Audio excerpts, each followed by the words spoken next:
Yo, what's up mga bisyo din? Dahil yung motor natin nagkaroon ng check engine kaya mamaya papalinisan natin yung total body nito, papalitin tayo ng fuel filter at dadali natin to sa tasa na ipaparasit natin para mawala yung check engine na yan. At ayan, tamang baklas na tayo ng motor. Tanggalin na natin yan para malinisan na yung motor natin na ito total body tsaka mapapalit tayo ng fuel filter, no? Siguro madami na yan kaya naglolo-holo na yung motor natin. Kaya, baklas tayo. Dadalhin natin sa kasa para mapacheck din natin kung ano yung pinaka-problem niya, no? Kung bakit nagkakaroon ng check engine ng ating motor. Ulit tayo ng under. Sabi yan dun eh, yung bago. Fuel filter. Dumi na. Baklas si Gangki.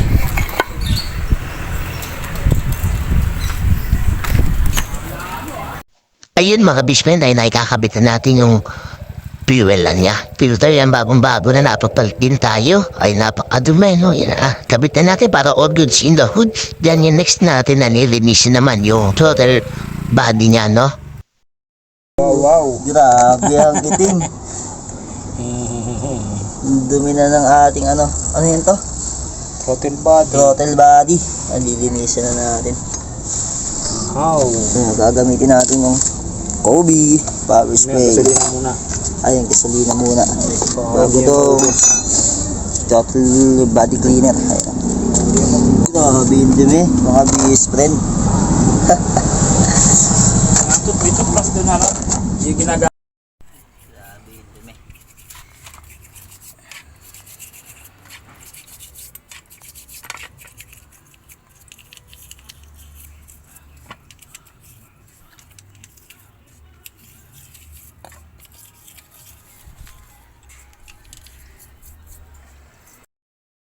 Grabe.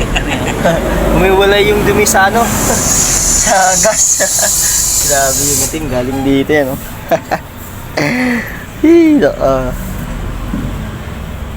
Tirik si Donkey. Yan yung may sala. Yung dumi. Gagamitan natin yan mamaya. Hugaan mo na yung ano. At ayan mga bismen, ini-spray na yung ating total body, no? Yan, para tanggal talaga. Tingnan niyo naman yung dumi sa may kawanin, no? Humiwala yung dumi sa may gas nung una, kaya yan. Hindi siya spray para mas lalo matanggal yung dumi at maging malinis, no? Eh naman next yung isa. At mamaya dadalhin natin to sa may kasa dyan sa may Motor Trades and Mateo. Kay sir, no? Shoutout sa sir. Check natin sa kanya yan para malaman natin kung ano yung problema talaga ng ating motor. Ito yun yung ano, auto sensor. Ayun yung kailangan kong ilagay. Oo, kasi nawawala. Kaya siya nag-check engine. Inano nila, pinailpas nila, tinanggal nila yun. Para saan ba yun sir, yung auto sensor Sa na ano yun? yun mixed fuel and air mixture. Siya yung bumabasa. Okay. Kaya pag wala yun, yung fuel and mix ng ano, hindi madedetect ng ano, ng makina kung may problema. Okay. Yung sa'yo is missing parts kasi. Missing part lang naman. Missing talaga siya yung sinabi mo, di ba? yung Nakasaksak. nakasaksak. Kaya tinignan ko sa ilalim. Sabi ko, ano po, meron ko. Sa Birchman kasi meron. Kita ko nga agad eh. Diba? Kaya siya nag-check engine. Ngayon, wala magiging problema yun. Okay. Ang problema lang, yun yan, lalabas ulit to pagka cleaner to. Kasi wala nga yung pyesa mo. Kaya kailangan ko na bumili, no? Yun lang naman. Sige sir, thank you sir. Wala naman yung ano, hindi naman lumabas yung TV sensor. Okay Yung sir. throttle position. Walang problema dun. Ayun na lang yung pinaka-problema, yung auto sensor ko. Kailangan ko bumili. Bumili ka para mailagay mo dun. Sige sir. Okay, balik mo na lang. Thank you sir. Yun lang naman yun. Salpak lang yun. Tapos i-complain mo lang dun sa ano. Yun mga bismen, pinacheck na natin sa may kasa sa mga trade. Pinareset na natin yung check engine.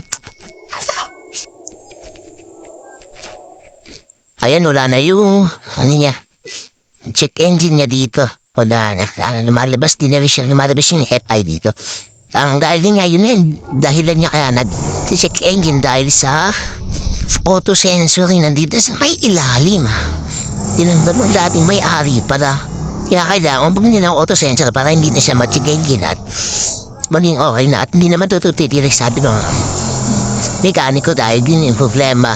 Yung auto sensor, kaya tumirik ka dati dahil sa mga TP sensor.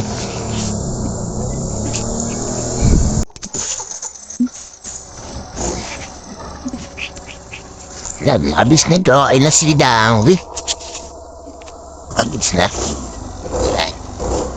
Doon na siya nakamatay kasi noong nakaraan. Kapag dati ito natin ito, umabot na 30, mamatay na siya. Always na nagawa na yung problem niya. Diyahe na ulit kami ni Dang. Always in the hood. Thank you for watching guys. Mga biswin na rin yan. Whoop whoop.